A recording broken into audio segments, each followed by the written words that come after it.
Well, hey guys, Juan here. Thanks for stopping by my channel and checking out this video. So today we're going to be diving into how to disable the Bixby feature on this TV. Okay, so I've got the remote in hand right here.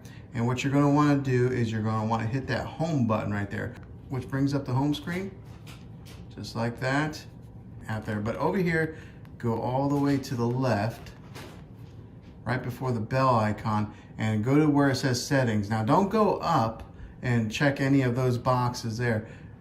Go onto the settings tab and then push the button. Okay, so now it brings up this picture menu here, and you're going to want to go down to general, and then right over here you'll see where it says Bixby voice settings. That's the setting that you want to go on. Bixby voice settings, and select that.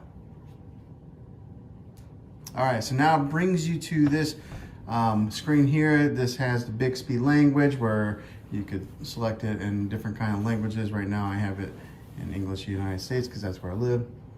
But over to the left on this side here, you'll see different columns. So we're going to go to voice response. You can change the different people that will actually talk to you. So it's kind of neat that you can have, like, you know, John or Julia or even Elisa on there. But right now it's default set to Stephanie.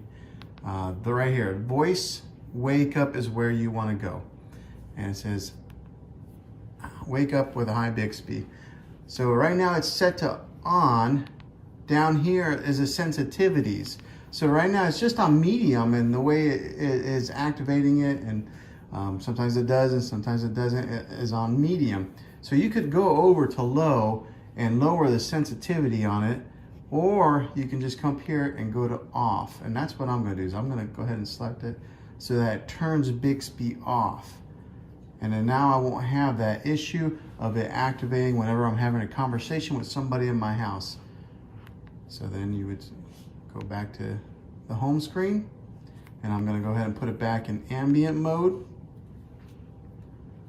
So it gets the fancy screen on there again, and then we'll see if it activates it. Ooh, let me go back. Okay. Hey Bixby. Hey Bixby. And as you can see, it no longer gets activated. And then I'm going to try it on the remote too. We'll push the button. Hey Bixby. Okay. Now it activates it manually, but it is no longer activated by the voice assistant, which was the annoying feature. So if I do want to use it, I have to hit the button, and that's the way I want it to be. So if you press this button here, you can activate it, but no longer through just voice command. So that's how you turn off your Bixby voice assisted smart TV feature.